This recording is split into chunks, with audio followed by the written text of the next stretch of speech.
up, you guys? Welcome back to another one. If you are new to the channel, I am Gold Pony, and today we are in the new 2020 Toyota Yaris, courtesy of Hanover Toyota in Hanover, PA. And so the Yaris has been around for quite a while before in sedan form. However, 2020 marks the first year of the Yaris hatchback. Therefore, I had to check it out. So what do you say? Let's go ahead and jump right into it. And as always, let's start with pricing. And so there will be a few different trim levels for the 2020 Yaris. First one being the L sedan, starting at $15,650. LE sedan for $16,750. XLE sedan for $18,750. LE hatchback starting at $17,750, and the XLE hatchback, the one we have today, starting at $18,750. And so regardless of trim level, the power plant on this one is going to be the same. Powering this little beast is a 1.5 liter naturally aspirated inline 4-cylinder engine, putting out 106 horsepower at 6,000 RPM, 103 pound-feet of torque available at 4,000 RPM. That power, of course, being sent to the front wheels through your choice of either a 6-speed manual or a 6-speed automatic. By the way, I should also mention that 6-speed manual that's actually only available on select trim levels, being the L and LE sedans only. So if you were to go for a hatchback, you only have the 6-speed automatic, just in case you were curious there. But all in all, MPG numbers come in at approximately 32 in the city, 40 on the highway. That is a lot of MPGs on the highway, you guys, taking, of course, regular unleaded fuel or 87 octane. So before we do any kind of acceleration here in the Yaris, I first did want to mention there are some drive modes. There's essentially normal, which is where the car defaults to, and there is sport. And by the way, that little toggle switch is located directly behind the shifter there. So just slide it up if you want that sport mode, and then slide it back down if you want to go back into normal. And so when I just pushed it up into sport mode there, it did immediately downshift. So it does hold the RPMs at a little higher level, giving you more power on demand there. Also just the throttle response and actually the steering sensitivity as well. And so having said all that, what do you guys say? Let's do a quick little acceleration here in the 2020 Yaris, and let's see how quickly we can get this one here up to speed. Here we go. Go, go. Actually not that bad. I wasn't expecting that kind of acceleration out of 106 horsepower, but this is such a small car. It's a light car, so kind of feels like a go-kart, honestly. As far as acceleration goes, that's honestly just fine. Probably not going to have the passing power you want at highway speeds, but at low speed acceleration, it's kind of fun. But so anyways, to go along with that acceleration, braking is equally important. And so up front, you will find power assisted ventilated disc brakes. In the back, 9-inch rear drum brakes. And some people will say, well, why doesn't it have 4-wheel disc brakes? A lot of subcompact cars do not. And you guys will probably find that if you start looking into it. But 4-wheel disc brakes is nice, but honestly, for the size of the Yaris, you really don't need them. So as far as braking feel goes, it has been perfectly fine for me today. Certainly no issues whatsoever with bringing this one to a stop. Then touching on suspension and handling, up front, you're going to get an independent McPherson strut front suspension with the stabilizer bar. In the back, a torsion beam rear suspension. And as far as the steering feel goes, I kind of like it, especially in that sport driving mode, because again, it adjusts the weight of the steering wheel when you put it in that sport driving mode. But in that sport driving mode, the steering feel is actually quite nice. Certainly no issues there. Touching on ride quality a little bit, you guys probably know that's kind of the trade-off with smaller cars. You do feel a bit more of the road, but probably no issues for me. I have a lowered Mustang on 20-inch wheels, so I feel a good bit of the road as it is, and I would say this is probably better than that, quite honestly. So for me, it wouldn't be any issues. And as far as road noise goes, that is a little more pronounced as well. Again, smaller cars, you're going to have that. All in all, when it comes to suspension and handling, the steering feel is really where it's at. I do love the steering feel on this 2020 Yaris here that we have. But now let's make our way to visibility. As I adjust my mirror here, I should have done that before. I can see perfectly fine, and again, I have the hatchback today, so sedan is probably going to be just as good, but I can see perfectly fine out the back. Certainly no issues there. Did want to also mention rain sensing windshield wipers come standard on the XLE trim level, so that is a pretty cool feature. It's kind of like automatic headlights. Essentially, once the Yaris picks up that it's starting to drizzle, it automatically puts on the windshield wipers, so you never have to worry about it. So one less thing you have to worry about, so you can focus more of your attention on actually driving and enjoying the drive. So that's definitely a plus and kind of a safety feature in itself. But that about rounds out the performance segment of this review. Let's go ahead now and check out the exterior of this new 2020 Toyota Yaris hatchback. All right, you guys, here it is, the side profile of the 2020 Toyota Yaris hatchback. I actually believe I like it better than the sedan, but either way, I think the front is actually the best part of the Yaris here. Up front, you're going to have a large black mesh front grille, of course, and taking a look to the sides when it comes to the headlights, as far as the design goes, it actually kind of reminds me of the Infiniti Q50, which is a good thing. It kind of has that downward-facing angled headlight, so in my opinion, it gives it a little more aggressive appearance there, so it looks good there. Halogen headlights will come standard for the L and LE trim levels. LED headlights are actually going to come with the XLE trim levels, so therefore that is actually what you're looking at right now. Automatic feature is going to come with those LED headlights as well, meaning when it starts to get dark out, they're going to turn on automatically for you there. LED daytime running lights, also standard with that.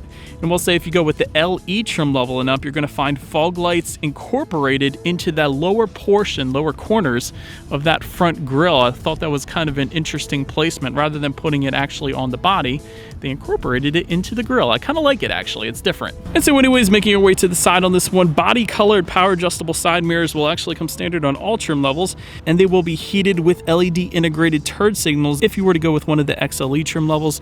Body colored door handles are actually also going to come standard, and this is something I don't always mention in my reviews, but I do on lower price vehicles, because a lot of times with entry-level cars, they will actually be a black plastic. So it is kind of nice that body colored door handles come standard even on the base trim level of the Yaris, so that's a good thing. Taking a look down at the wheel setup, 15-inch steel wheels will come with the L trim level. 16-inch dark gray split 5-spoke alloy wheels are going to come with every other trim level, and that of course is what you're looking at right now. And they actually look really good on this one, I will say that as well. Then making our way to the back, if you go with the LE trim level and up, whether it be the sedan or the hatch, you will find a rear spoiler back there. Integrated brake light, of course, with the hatchback version. Rear window wiper, again, with the hatchback. That's always useful. And just below that rear window wiper, you will find trim level badging back there as well. And for anybody who's curious, Toyota does typically put LED lights on just about all of their vehicles, but not this one.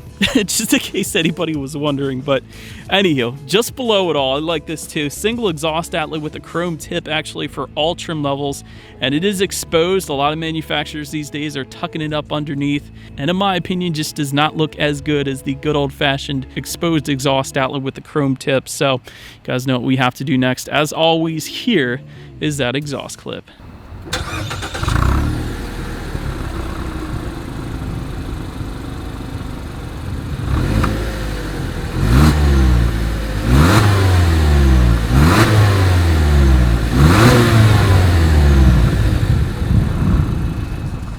Alright, so now since we are around back, as far as opening that rear trunk, it's pretty simple. You simply just lift up underneath there. That is how you're going to get that hatch open. Once opened up, cargo capacity is going to differ a little bit between the sedan and the hatchback. Sedan comes in at 13.49 cubic feet. Hatchback actually gives you a little more, coming in at 15.86 cubic feet. Either way, regardless of whether you go with the sedan or the hatchback, you will find a 60-40 split, meaning the rear seats do fold down for a good bit of extra space there if you needed it as well. But make your way to the rear legroom. That is going to come in at 34.4 inches. So for reference, I'm an even 6 feet tall. This is how much space I have back there. And for those rear passengers, there are a couple of cup holders within their doors, of course. No fold down center armrest with cup holders or anything like that. Really, it's too small of a car for that anyways. I did kind of like that there were chrome door handles on the interior though, including those rear door handles, so found that pretty cool. But anyways, making our way to the front seats, manually adjustable cloth seats will come with the L and LE trim levels. Manually adjustable leatherette seating with the XLE trim levels. That is definitely a pretty cool feature, especially considering it's a subcompact car, so that's pretty cool. And actually the seating was very comfortable. It's bolstered pretty darn well for a subcompact car. It really holds you in place around the turns, which is a good thing because the Yaris is kind of fun to throw around the turns, if I'm being honest there. So yeah, as far as the seats go, I actually really liked them. But taking a look at the steering wheel now, tilt and telescoping steering wheel will come standard on all trim levels. It will actually come leather wrapped if you were to go with one of the XLE trim levels.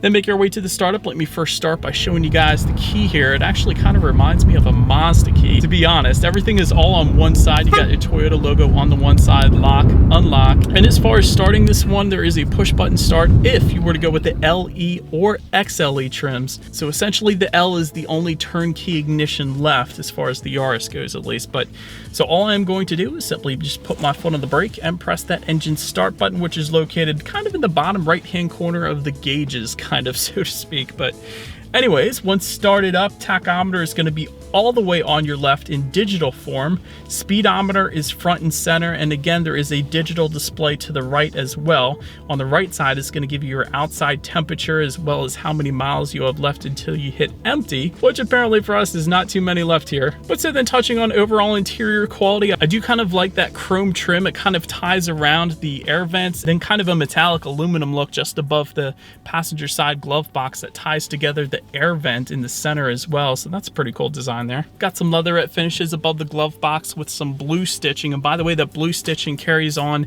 to the doors as well. A lot of really nice finishes, actually, surprisingly, for a Yaris. So definitely impressed there. Just in front of the shifter, you're going to have a 12-volt power outlet, 2 USB charging ports, and a little cubby area to store whatever you'd like. Then just behind the shifter, there's actually a circular dial and buttons to help control what is on that tech display. And I'll get more into the tech display later because it is a touchscreen display, but you can use the circular dial and buttons, which actually may better help you when you're actually driving because it is somewhat of a reach to that tech display when you're actually driving, which is probably why they put it there without a doubt. But anyways, just behind that, 2 cup holders and then a small little cubby area surrounded by a carbon fiber plastic-ish look. Overall, honestly, interior quality though surprised me. A lot of very high-end finishes. I love the blue stitching. I love that they carried the leatherette finish above the glove box and it ties together right into the center of everything. It's a really actually nice finish for the Yaris. Well done, Toyota there.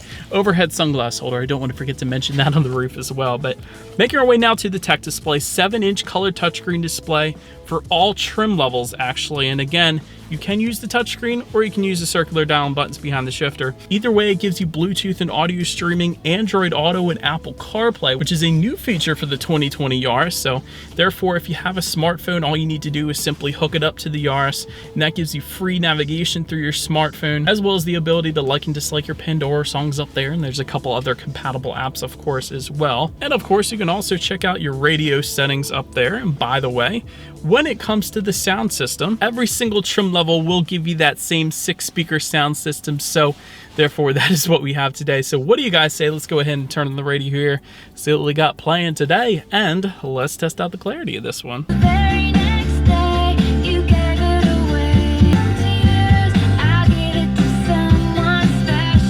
Actually, a decent amount of bass, quite honestly, for a 6-speaker sound system. Good bit of clarity. Honestly, this isn't that big of a vehicle, so the sound system, 6 speakers is more than enough. A lot of cars this size will give you 4. This one gives you 6, so that's a plus in my book. But last thing I wanted to mention to you guys on that tech display is when you do put the Yaris in reverse, you will find a rear view camera letting you know who or what is behind you, which is always going to lead us into safety. And so to start, front side and side curtain airbags will come standard. In the back, you're going to have latch, aka lower anchors and tethers for children for the rear car seats. Also back there, rear child door locks, tire pressure monitoring system will come standard. But also, the Yaris is going to add to that a low-speed pre-collision system, which operates at speeds of up to 18 miles per hour or less. So essentially, when the driver presses the brakes, the braking system will provide additional brake pressure to help avoid a collision when the system feels that one is imminent. And so that is about it for this one, you guys. Thank you so much for watching. Feel free to follow me on social media at the bottom of the screen there if you like. I'm sure I got some wicked glare coming at me with the sun right now, but nonetheless, feel free to hit the subscribe and the bell notification button if you're into new car reviews. That is what we do here on this channel after all. Do appreciate you guys watching more than you know, and I will see you guys all in the next video. Stay gold.